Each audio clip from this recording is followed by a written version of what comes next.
January 2, 1981.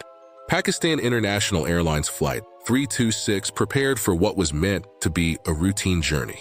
A domestic flight, ordinary passengers, ordinary expectations. But within minutes of takeoff, the cabin atmosphere changed. Armed men rose from their seats. Weapons were revealed. Shouts cut through the narrow aisle. PIA Flight 326 had been hijacked. The aircraft was seized by members of the Al-Zulfiqar organization, a militant group linked to opponents of Pakistan's military regime under General Zia-ul-Haq.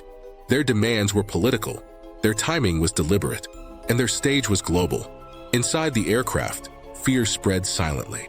Passengers were ordered to remain seated. Flight crew were threatened. Any movement felt dangerous. The hijackers forced the plane off its intended course. Pakistan was no longer the destination. The flight crossed borders, carrying with it dozens of lives now trapped inside a metal tube of uncertainty. The first landing came in Kabul, Afghanistan. By then, the passengers understood something terrifying. This was not a short-lived standoff. This was leverage. Inside the cabin, time began to stretch unnaturally. Hours felt like days. Days blurred together. Food became rationed. Sleep came in fragments. Fear settled into the body like a physical weight. Outside the aircraft, Pakistan was gripped by shock. News spread rapidly. Radio broadcasts carried updates. Families waited, powerless. The hijackers demanded the release of political prisoners, members of their organization jailed in Pakistan. The government faced an impossible dilemma. Negotiation meant weakness. Refusal meant bloodshed. As the days passed, the plane became a prison in the sky. The hijackers controlled everything: when passengers ate, when they slept, when they were allowed to speak. Inside, emotions ran raw. Parents tried to comfort children without answers. Strangers whispered prayers. Every engine sound triggered panic. On the third day, the crisis escalated. The hijackers executed a Pakistani passenger, Captain Tariq Rahim, a senior officer in the Pakistan Army, who was traveling in civilian clothes. His body was left on the tarmac. The message was clear. This was no bluff. The killing sent shockwaves through Pakistan. Public pressure intensified. The cost of delay had been written in blood. Meanwhile, the aircraft continued its journey from Kabul to Damascus, Syria. With each landing, the geography changed, but the fear inside the cabin remained constant.